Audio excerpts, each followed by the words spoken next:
महाराष्ट्रामध्ये झालेल्या विधानसभा निवडणुकीनंतर चांदिवली विधानसभेसंदर्भात प्रश्न उपस्थित करण्यात आला होता।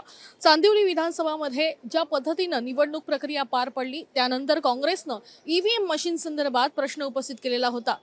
हायकोर्टामध्ये खरं तर हे प्रकरण गेल्यानंतर आता हायकोर्टानं आज आणि उद्या असे 2 दिवस हे पुन्हा एकदा ईव्हीएम मशीन चेक करण्यासंदर्भातली परवानगी जी आहे ती दिली असल्याचं दिसून आलेलं आहे। आणि त्या परिणाम आपण बघतोय की सकाळी 9:30 वाजल्यापासून या ठिकाणी खरं तर ईव्हीएम मशीन आता तपासणी केली जात आहे। ही तपासणी प्रक्रिया तब्बल 2 दिवस म्हणजे 16 आणि 17 एप्रिल रोजी पार पडणार असल्याची माहिती देखील मुंबई उच्च न्यायालयाने दिलेली आहे। सोबतच संबंधित ज्या यंत्रणा आहेत त्यांना देखील या संदर्भात तपासणी संदर्भातले आदेश देखील देण्यात आले असल्याचं सांगण्यात आलेलं आहे। आपण बघतोय की बोरिवली पूर्व या परिसरामध्ये खरं तर ही पूर्ण तपासणी प्रक्रिया या ठिकाणी पार पडताना दिसून येत आहे।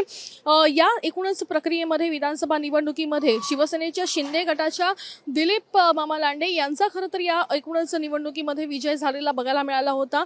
आणि एकूणच त्यांच्या विजयानंतर नासिम खान यांनी या संदर्भात प्रश्न उपस्थित केलेला होता। कोर्टामध्ये धाव घेतल्यानंतर कोर्टानं देखील फेर ईव्हीएम तपासणी संदर्भातले आदेश दिल्यानंतर आता कशा पद्धतीनं ही तपासणी होते हे देखील पाहणं तितकंच महत्त्वाचं आहे।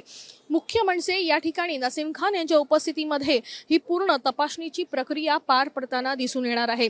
त्याच्यामुळे ज्या पद्धतीनं खरं तर ईव्हीएम संदर्भातले प्रश्न काँग्रेसच्या वतीनं उपस्थित केले जातात, एकूणच या सगळ्या तपासणीनंतर हे प्रश्न या प्रश्नांची उत्तरं जी आहेत ती काँग्रेसला मिळू शकतील का, किंवा ईव्हीएम संदर्भातले जे प्रश्न किंवा अनेक गोष्टी ज्या आहेत त्या काँग्रेसने ज्या उपस्थित केल्या होत्या त्याची उत्तरं या एकूणच सगळ्या प्रक्रियेनंतर जनतेसमोर येतील का हे पाहणं देखील तितकंच महत्त्वाचं आहे।